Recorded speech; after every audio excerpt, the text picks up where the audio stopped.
Welcome to the Creative Academy, your go-to source for accountability, coaching, and community for writers. I'm Eileen, and today we're chatting about accountability and coaching with our very own Donna Barker. For those of you who don't know, Donna applied her writing skills and passion to a career as a technical ghostwriter, curriculum creator, and business coach to various entrepreneurs. In 2015, she had the courage to step out of the shadows and hit publish on a novel that had been ready to share for over a year. 3 weeks before her 50th birthday, she announced herself as an author of dark humor women's fiction. Donna still has a passion for nonfiction, creating curriculum and coaching, and she developed a resource called Write Women Write. She was the co-founder of the Creative Women's Summit with Crystal, and of course is a very vital part of our little community here on the Academy. Wow. So thank you. Well, thank you. I love that we've just used up 3 minutes of our interview time. Sorry. It's a thing where none of us actually like to talk about ourselves. I hate talking about myself. Yes, it's much easier for me to talk about my imaginary friends than it is for me to talk about myself. So true. So that's the little insecurity, which might be why so many writers are interested in having a coach. I think that is true. I would not be where I am at any part of my career were it not for coaches and mentors all the way along the way from back 20 years ago when I started writing as my career. So. And did you know that you needed a coach? Because I think that's one thing where people are maybe sometimes reluctant, or they feel like it sounds too woo-woo or whatever. Like, I shouldn't need a coach. I should just do this. Well, I think did I know I needed one? No, I had a colleague who suggested, and she didn't use the word coach. She used the word mentor. And so it had a different sound to it back it sounded like, oh, you're someone who's going somewhere, or I was someone who was going somewhere, and this person who's just a little bit further along than me can give me some tips to get to that place faster. If they had said coach, it would have felt a little less, it would have felt different, I think. So, I being a word person, being word people, I think we do put a lot of meaning into words. And for me, did I know I needed it? I knew I needed somebody. Did I know it was a coach? No, but ultimately I came around to recognizing that coaches were invaluable to everything that I do. I really like that line about wanting basically that someone who's maybe just a little bit further ahead of you offering some advice, because I know for myself, I've been in a position to be able to sort of coach and mentor other people, and people are always, thank you so much. And all I can think about is the hundreds of people who gave me a hand up and sort of pulled me along and continue to do so. So, I mean, I think that's one thing is no matter where you are on the journey, there's usually somebody who knows more than you do, who hopefully can help.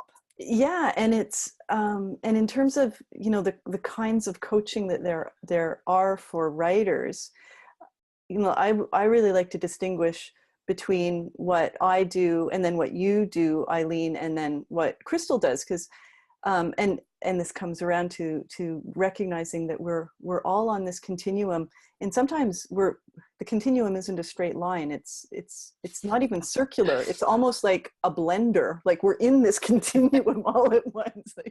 And so for the kind of coaching that I do and have done, even before I was working with writers, I've worked with entrepreneurs for years, coaching them with figuring out their business plans and being able to go to a credit union and get a loan and articulate their vision.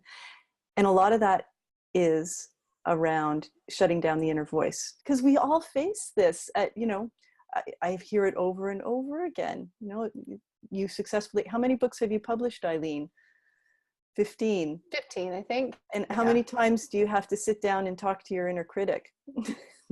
Pretty much daily. Yeah. Like every 15 minutes. Yeah. I mean, I think that is the one consistent thing that I talk about with other writers is, people always ask me, like, is it easier now that you've written these books and you've been published? And the truth is, it's not at all easier, other than I know that I have this insecurity every single time. Right. And that you can push past it, you can push through it, and that, yeah. So, and I may need to rely on someone else to help me with that.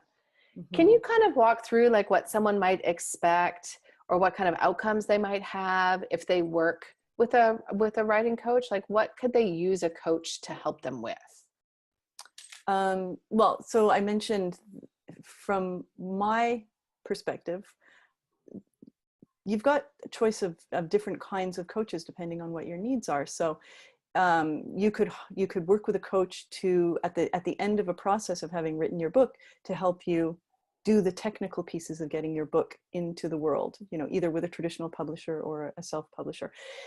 Prior to that, you might want to work with a writing coach who's going to help you with the craft and do that editing piece. And then prior to that would be the mindset coach for the writer. So if you've been struggling with getting your first draft done, or if you've got that first draft done and you're struggling with what your next steps are and having the confidence to start sharing that with readers and so on, a coach can help you kind of normalize your experience, let you see everyone goes through this. This is not a negative thing. It's not a bad thing. And it doesn't mean you're not a writer. And it doesn't mean you're not a good writer. It just means that you're having an experience that's uncomfortable.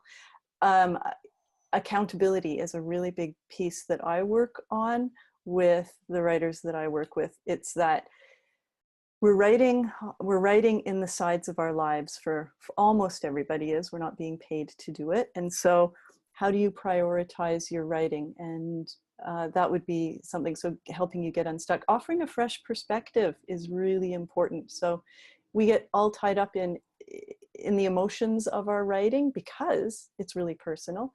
So having that outside voice to kind of make you stand back and ask questions about, is that true? Like, that's a really, it's a big question, Is it true that you just, you've got 200 pages of crap that no one's going to want to read? Unlikely. So how do we work through you recognizing that, in fact, you've done something here that's valuable and that you want to keep working on, so you should keep working on it. And that kind of takes us back when you're talking about all of this being a blender, is you may need to kind of cycle through it. Like, I think, again, we all want it to be this linear process where, like, oh, now that I've gotten a book, I don't need to go back and get that sort of accountability. But, I know for myself, having gone through some stuff in the past year, like, I struggled to get back on the writing train, like, which was unusual for me. Like, I'm used to writing to a deadline and getting my pages in, but life can come along and derail you, whether that's something that happens in your life, or you have a new kid, or you move, or your job gets busier. So there are different things you need at different times, and you'll go back. So you were done, you felt like you had craft down, but then you're trying a new book with a different kind of timeline, and I need some help there. That's a useful part. Yeah. And and I was also thinking, depending on what you're writing, kind of what you're saying there, like if you're writing something very personal, like memoir, for instance, is an area where a lot of writers that the writers that I've worked with and spoken to, they have different challenges related to their story because their story is theirs. So they'll hit these walls of, can I say that? Is that appropriate to share? And there's a whole processing part of the writing that goes on in those situations. And in some of those situations, your writing coach is playing a role, but then you would also benefit sometimes from seeing a different kind of coach, like a life coach or a counselor, or that community that gives you that emotional fortitude to continue writing this book that you feel compelled, or this story that you feel compelled to share. So if someone goes to a coach and they've never been to one before, like, for lack of a better term, like, what does that look like? Like, is this person going to ask me a whole bunch of questions? Are we going to meet weekly? Or, how does this work? Well, I can speak to the coaches that I've had and the kind of coaching I do. And yes, I hope they ask you a lot of questions, because a coach, I don't believe that it's a coach's job to be solving your problems for you. I think the coach's job is to go in and help you see where you're stuck, which one would do by asking questions, and have you reflect on what's important to you, where you're headed with your writing and what you hope to get out of it, and what's blocking you. Like, how come you've got this disconnect between what you really want to accomplish and not getting to that place?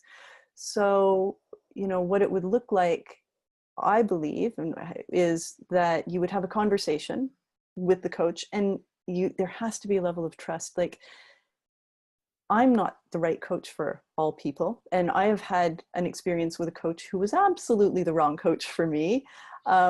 I didn't have the confidence to work with that particular coach at that particular time because I didn't know how to push back when she made assertions that didn't feel right. I believed her assertions. So you have to really feel comfortable and have a whole lot of trust. So I think if you've never had a coach before, the first thing to do is to have that 30-minute conversation with them, which I would hope in most cases the coach isn't going to charge you for, because the coach also wants to know that he or she is going to be a good fit for you and be able to help you accomplish your goals. And you can get a sense in 30 minutes as to whether or not there's a fit. And then you set a plan, like you decide on what is the goal of our coaching together, because this is not a lifetime commitment. I mean, it might turn into a lifetime commitment, but that's not the intention at the front end. It's, you have a goal as a writer, and can we set a target that we'll work towards together? So I will help you reach this particular goal. Right now, I'm working with a woman who wants to get her first draft done so that she knows that she has that first draft when she attends a conference on August 11th. And so that is the kind of coaching I'm doing with her. After August 11th, she may decide that she's got everything she needs. She got that first draft done, and I don't know what she'll do. Or she's got another conference coming up in November and she wants to be able to pitch it. She's already got pitch sessions. Maybe she'll stick with me for that next piece. Or maybe she'll go to Eileen and say, now I need a little bit of help with my craft. So I think it's really important to, when you're working with your coach, to be as clear as you can be on what your goal is, and also to feel whether or not that person feels like they are going to be able to help you. I'm going to just like put a huge red circle and underline under that idea of coming to those kinds of sessions, having at least given some thought to what you're looking for from that coach. Because in many cases you're paying for that service. Like, you may just be doing a barter with someone else, but in a lot of cases you're paying for that sort of coaching and mentorship support. And the more clear you can be in terms of like, this is what I'm hoping to get, the more clear the coach can be back in terms of like, oh, I'm not going to do that thing for you. Or Yes. yeah, I definitely can do that. Or, oh, would it help then if I just sent an email once a week and just touch base with you? So you can kind of have that dialogue and discussion. And I used to work in healthcare, right? So for me, it's really similar to, I think too often we kind of come into those services like, oh, that's the doctor, so I can't ask anything of the doctor. I'm just here to receive whatever they give me. But the people who tend to be happiest and have the best outcomes when they're hospitalized or dealing with some kind of health condition are people who can say like, I'm expecting that I'll be able to walk again. Is that where we're going? Or is that not where we're going? Or, you know, I want to move back home and live independently. And you're having those open discussions. And, you know, again, for me, when I'm working with writers and they're able to say, you know, I'm really struggling with this, then I know that's what we need to focus on. So I think your point about people thinking about that and being open means you're not going to get to the end of a 6 or 8 week or 12 week or, you know, 52-week coaching thing and be like, oh, that didn't really help me. Yeah. Well, and it also, I mean, there was one woman who I had a call with, a 30-minute call, and she had the goal. I asked, you know, what are you hoping to achieve? And she wants to write a book. And so I asked her about the parameters of what success looked like to her. And she said to be on Oprah, which kind of makes me laugh because Oprah doesn't even have a show anymore, but that's still what we all hold as, you know, like, oh, the holy grail, I'll be on Oprah. Now it's Ellen. Now it's Ellen. That's what I'm wanting now. So that was her goal. And so talking that back a little bit, and the challenge that I can't help you get on Oprah. I can't help you write a book that will let you get on Oprah, because that's an external goal. So I bring it back to, okay, what's your goal? Leaving the world outside. Okay, you want to write the best book that you can possibly write. that is a goal I can help you work on. Now, timeline. And she said, well, I'd like to have it done in 30 days. Okay, let's figure out what done means. Okay, so what does done mean to you? Is that your first draft? No, I want to be pitching it to agents.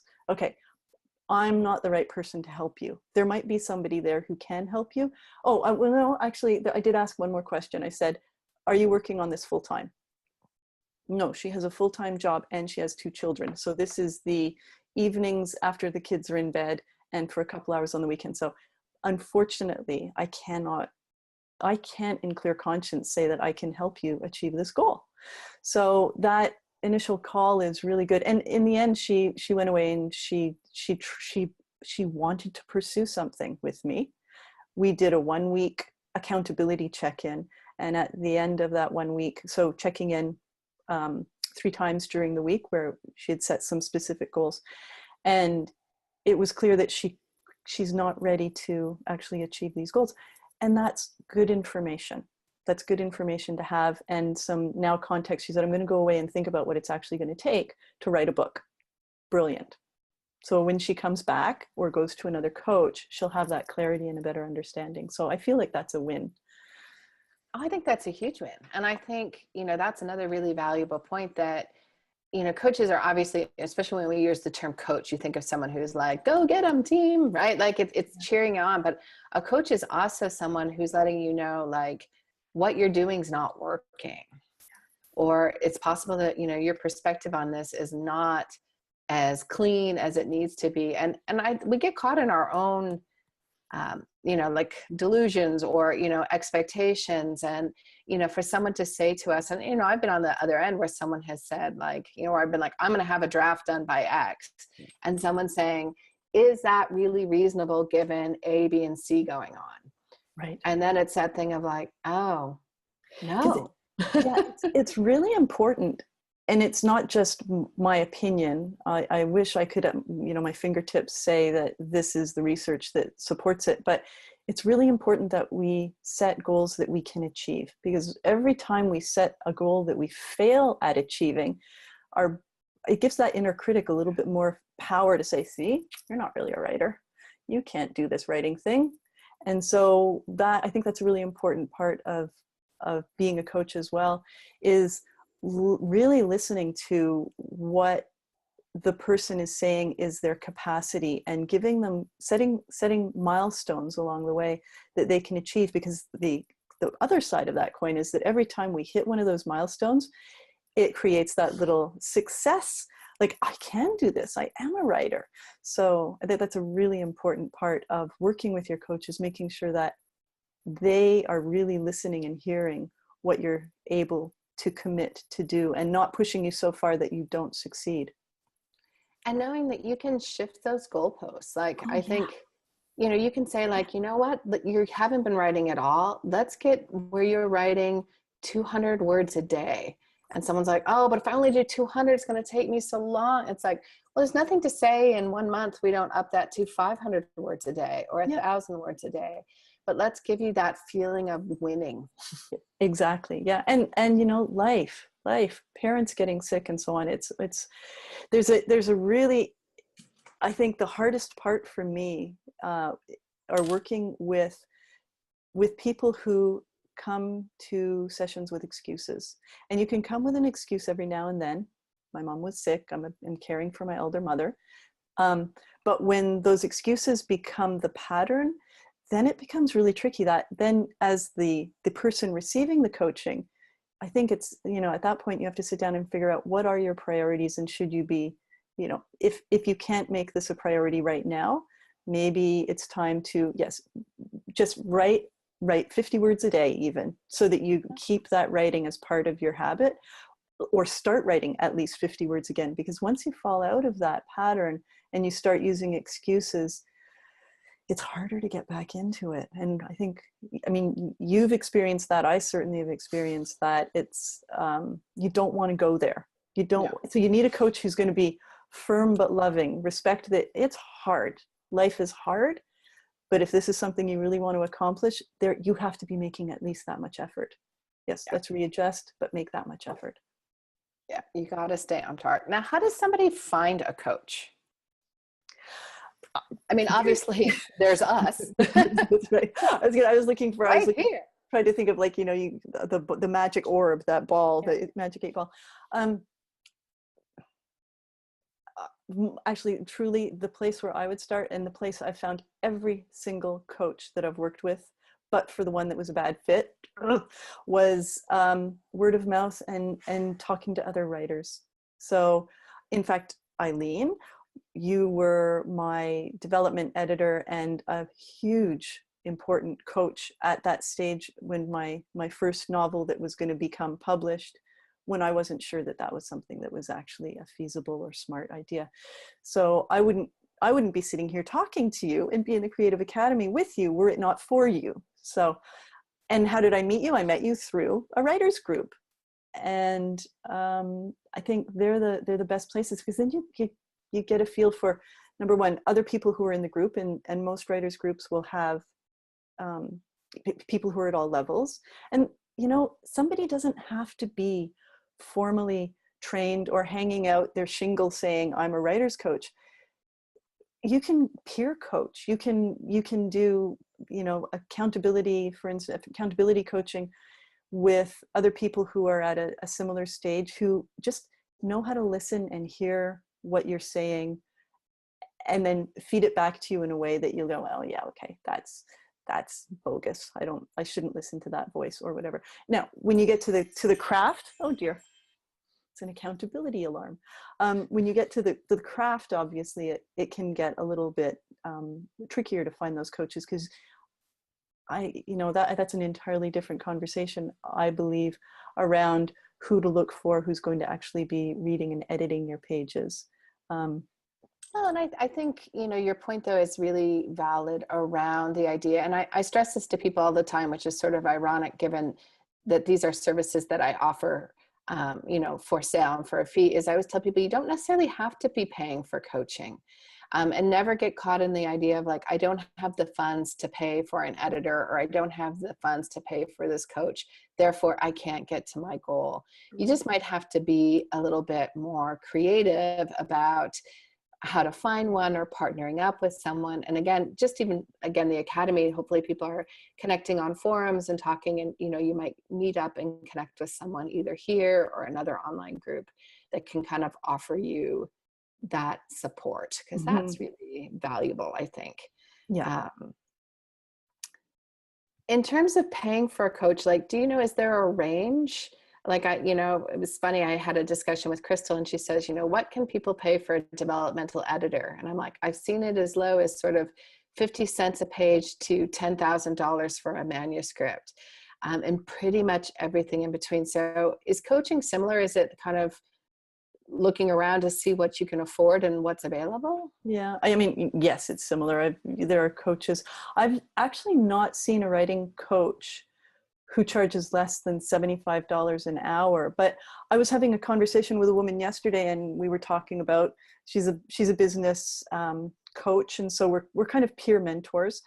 And she was giving me heck and saying, I want to see you charging $1,000 a month. And I just was like, okay, now that's a coaching model, $1,000 a month.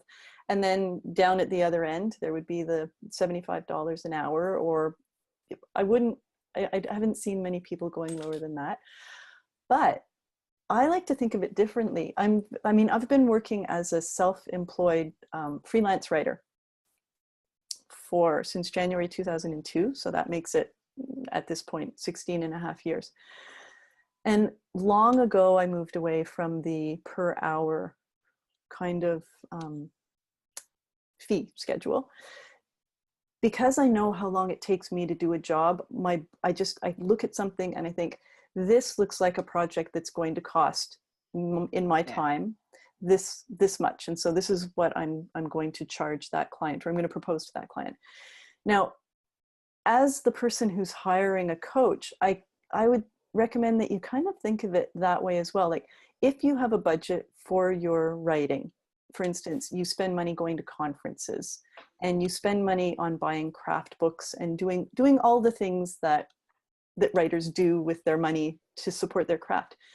Think about it that way and think, you know, I'm willing to spend $1,000 this year on moving my book forward from where it is now to the next stage. And with that in mind, see what kind of support you can get. Because the other piece is, you know, I could charge, let's say $150 an hour, and you really only need a 5-minute check-in every second day, like 3 times a week. So how do we put a price on that? Obviously a price has to be put on that, but thinking about it rather than in the you know, the by the piece, thinking of it as the project. So what is that worth to me? That's worth $500 to get my first draft done. Talk to the coach and say, what can we do for $500 that will get me from where I am now to where I'd like to be, and that you feel good about for valuing your time? Because you know, coaching isn't like, you know, making mugs that have cost involved in them. I think, you know, a good coach is going to work with you if there's a good synergy and a good fit to figure out a way to help you get to that goal. Because really, I mean, I fall in love with the people that I work with. I had 100 people in a course that I did, an online course. It's just like, I just want to be friends with all of them all the time, because you get really invested in their success. And so a lot of coaches will work with you. That's a long answer to say, I don't know.